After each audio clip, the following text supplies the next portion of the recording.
Assalamualaikum warahmatullahi wabarakatuh. Selamat siang, salam sejahtera untuk kita semua. Salam rayu, salam untuk saudara semua yang ada di dalam maupun di luar negeri.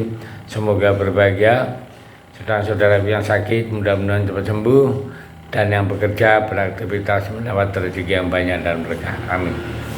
Memasuki akhir bulan Januari tahun 2025, sorotan kepada PSSI dan Timnas Indonesia dijamin akan terus meningkat. Sebab juga kalau kita lihat ya, dengan jarak waktu yang terbilang singkat, pelatih Patrick harus bisa memaksimalkan setiap kemampuan pemain yang dimiliki agar tercipta sebuah konsep permainan yang bisa dipahami semua.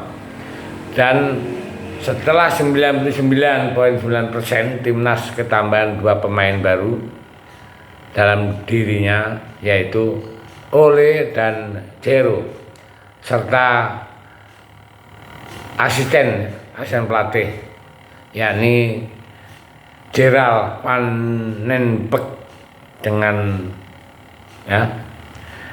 agar supaya lengkap ya untuk sisi asistennya ya. Tapi jangan lupa, jika PSSI sampai sejauh ini belum menentukan siapa direktur teknik untuk Timnas Indonesia. Namun menurut penuturan dari Pak Erik, setidaknya udah ada beberapa nama ya, dari 3 atau 4 nama dari berbagai negara yang akan diproyeksi mengemban peran tersebut. Meskipun begitu, Belanda kemungkinan besar akan tetap menjadi negara asal dari direktur teknik yang baru. Nah, setelah dirangkum dari berbagai sumber sekarang ya, memang ada nama-nama direktur baru yang untuk Timnas Indonesia yang akan mengemban ya, Timnas sebagai direktur tekniknya ya. Jadi nama-nama yang pastinya yang mentereng lah. Contohnya ya, dari mantan kiper Belanda yaitu Van der Sar yang memberikan sebuah pesan dengan kode spesial untuk sepak bola Indonesia. Tentu saja melihat sorotan yang makin kesini makin besar membuat para tetangga di ASEAN juga ya agak-agak gimana gitu kan, karena untuk mengejar juga susah ya. Nah, satu persatu kebutuhan soal kekuatan tim Indonesia udah mulai dipenuhi oleh PSSI, terutama dari sisi staf pelatih dengan masuknya Gerald sebagai asisten pelatih, dan dia sebagai asisten pelatih ketiga ya, terlepas dari Pastor dan Lansat. Jadi langkah ini ya tetap oke lah untuk sekarang. Mungkin tinggal 2 nama pelatih ya, yang untuk pelatih kiper dan untuk pelatih analisa sebagai penambahan dari calon pelatih harus dilengkapi.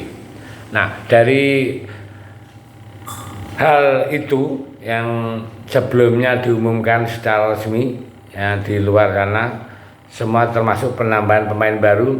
Jangan lupa juga kalau Timnas Indonesia masih belum punya yang tadi ya, direktur tekniknya. Tapi mungkin dalam jangka beberapa waktu ke depan direktur teknik yang akan didatangkan itu dari negara Eropa yang spesialnya diutamakan dari Belanda.